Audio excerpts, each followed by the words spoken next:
Hey gang, and welcome back. These videos are brought to you by Card Conduit, the best place to sell your unused collection fast and easily. 401 Games, Canada's top shop for all your hobby and TCG needs. Dragon Shield, the strongest sleeves for your strongest decks. Moxfield, the easiest way to store and share your deck lists. And Foil Armor, flatten your foils fast. Max wins the die roll and starts us off. He draws and plays a swamp. Mika's got Yavimaya, Cradle of Growth, giving everyone access to green. Ian just plays a Plains. I've got an island, and I pass turn. Turn 2 for Max has him playing a tap Myriad Landscape and shipping it to Mika. Mika's got a Mana Confluence for turn, tapping it and losing 1 to help cast a Skemfar Avenger. Ian just plays a Plains. My turn has a Hinterland Harbor coming in, and I pay 2 for Nature's Lore. I pass while searching for a Sheltered Thicket. Max's land drop is a Tainted Peak, and he passes after that. Mika's got a Forest, and then just casts his Galadriel Brigade, without paying for any extra squad. He's then able to swing the Adventure at Max for 4, who takes the hit. Ian's got a land for turn, and pays 3 for a Moonblessed Cleric. As it enters, he gets to tutor for an enchantment to put on top, announcing he'll go find a Feldar Umbra and passes while searching.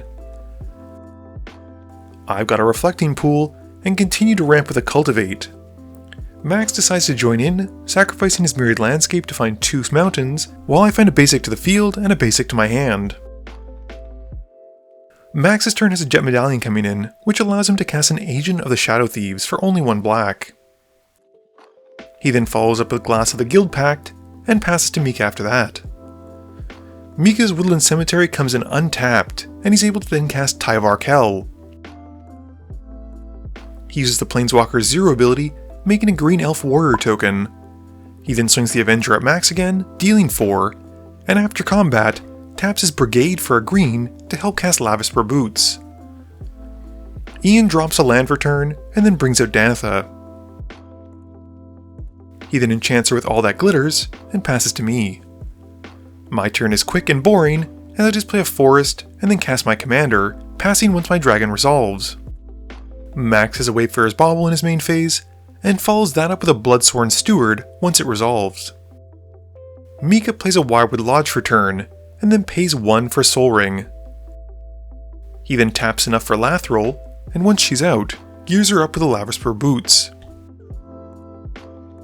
Mika then upticks Tyvar, giving Lathril a +1/+1 counter, and he swings her at me.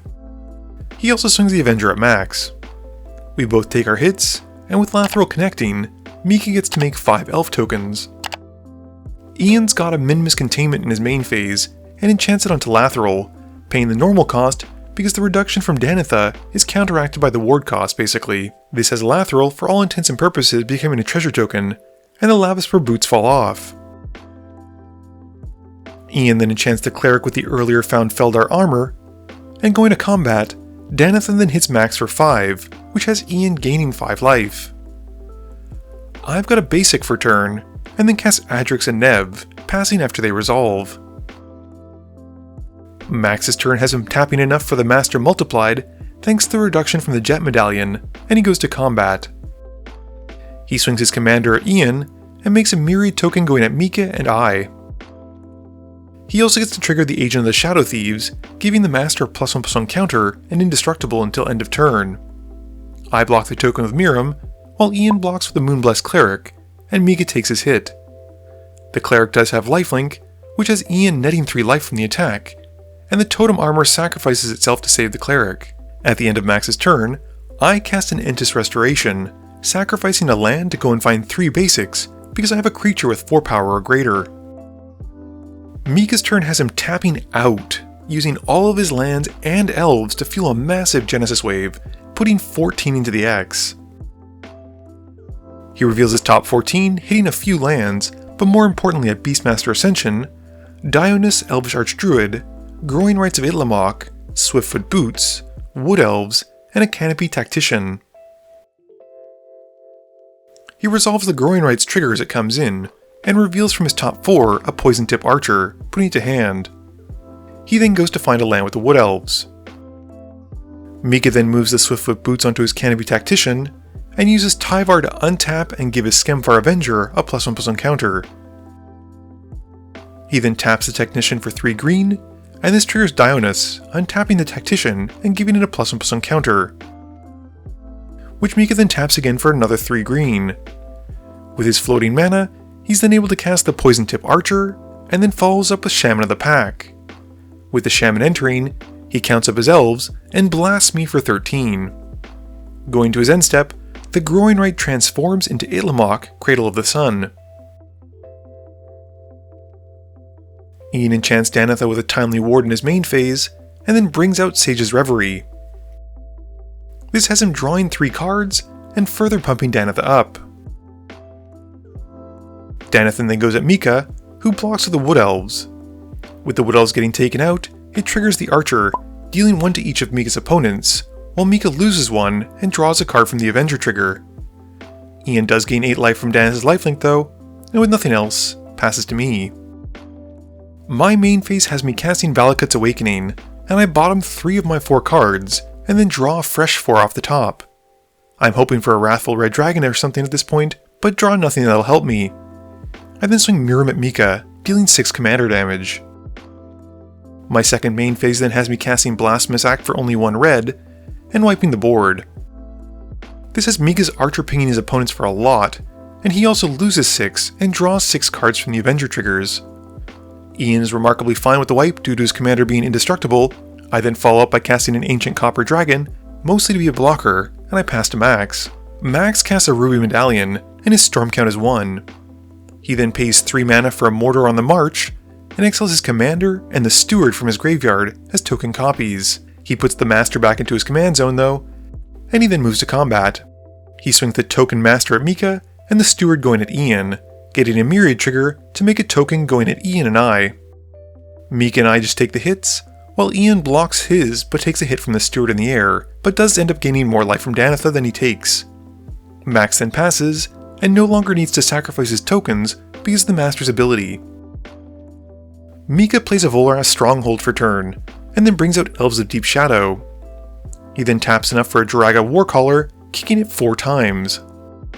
We then see Rishkar, which enters, giving itself and the Warcaller another +1/+1 counter. Mika then casts Prowess of the Fair, and follows up by uptaking Tyvar to give the Warcaller a 6th counter, and passes after that. Ian's got a Plains for turn, and he casts Sigil of the Empty Throne. He then casts a Pacifism onto the Warcaller, and makes an Angel token from the Sigil trigger. He's a bit disappointed that he hasn't drawn any kind of protection or evasion yet, and Ian decides to swing Danitha back at Mika. Mika blocks with the Elves of Deep Shadow, and with it hitting the graveyard, Prowess of the Fair triggers, making Mika a 1/1 elf token. Ian also gains that much life. With nothing else, he passes to me. My main phase has me casting Kadama's Reach, since apparently all I can do this game is a ramp. And once I find my basic for the field, and one for my hand, I swing the Ancient Copper Dragon at Max after Mika threatens to destroy it if I go at him. Max takes the 6, and I then roll a real D20, don't worry, and hit an 18, making that many treasures. I then recast Miirym, and once my commander's out, cast a Savage Ventmaw, making a token copy of it as well from Miirym's ability. Max recasts the Master Multiplied in his main phase, and he goes to combat. He swings out at me, getting 3 Myriad triggers from his Master and copies, making a token going at Ian and Mika each from each of them. I block 3 of the 4 attackers, but doesn't matter since 1 gets through and that's enough, and I'm still done for. Mika blocks 2 of them, taking 7 from the unblocked one, while Ian blocks 1, but still nets life overall from Danitha's lifelink despite not blocking. With nothing else, Max passes. Mika untaps and draws. He plays a Swamp and then recasts Lathril. He gears her up with the Swiftfoot Boots, and then upticks Tyvar, giving the Warcaller another counter, since Pacifism doesn't stop the pump. He then swings Lathril at Max, who has nothing to block with. He also gets to add a counter to the Beastmaster Ascension. Max then gets taken out, and Mika makes a boatload of elf tokens. In his second main phase, Mika then casts Disciple of Freyalise, sacrificing one of the new elf tokens to draw 8 cards and gain 8 life. He then passes after that. Ian's got a Plains for turn and casts one of his favorite pieces of equipment with a Holy Avenger, It's got me thinking, what's your favorite piece? Let me know in the comments below. And then gears up Danitha with it. He swings Danitha in the only direction he can, along with the Angel token. Before damage, Mika uses Beast Within to take out the Holy Avenger, to at least get rid of Double Strike. Mika then takes 4 in the air from the Angel, and blocks Danitha, which has Ian gaining more life. Ian then passes, and during his end step, Mika casts a Worldly Tutor, going to find a Tyvar the Pummeler to put on top. Mika draws the Tyvar we know is on top, and he plays a Tainted Forest in his main phase. He then downticks the Planeswalker Tyvar to get his emblem, and then casts Tyvar the creature.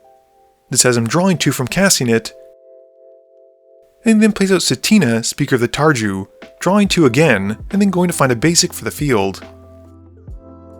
Mika then casts a Llanowar Elves, drawing another 2, and then finally decides to activate Tyvar, tapping enough mana so he can do it 4 times. His biggest creature at this point is Tyvar at 10, so he pumps the team by 10, then by 20, then by 40, and then by 80, for a whopping 150 additional power and toughness, not even counting the pumps on his board or the soon-to-be active Beastmaster Ascension. With a massive board that needs only 1 creature to connect, Mika swings out and wins the game. Game review time. So, as a simple Magic player, I'm always happy to see a game with all commanders being cast, and this game fit exactly that. I'd say the MVP this game was probably Tyvar. Not only did it allow Mika to ramp super hard, by late game the emblem provided him a bunch of card draw. I'm also glad that Mika got to test out my Lathril deck, although it did prove to be a lot stronger than I thought it would be. Although I will say that I think if Ian had any way of giving his commander some kind of protection, we probably all would have been in much more trouble than we were normally. Max's deck did the thing, and sadly Miirym didn't do a whole lot of anything except for ramp.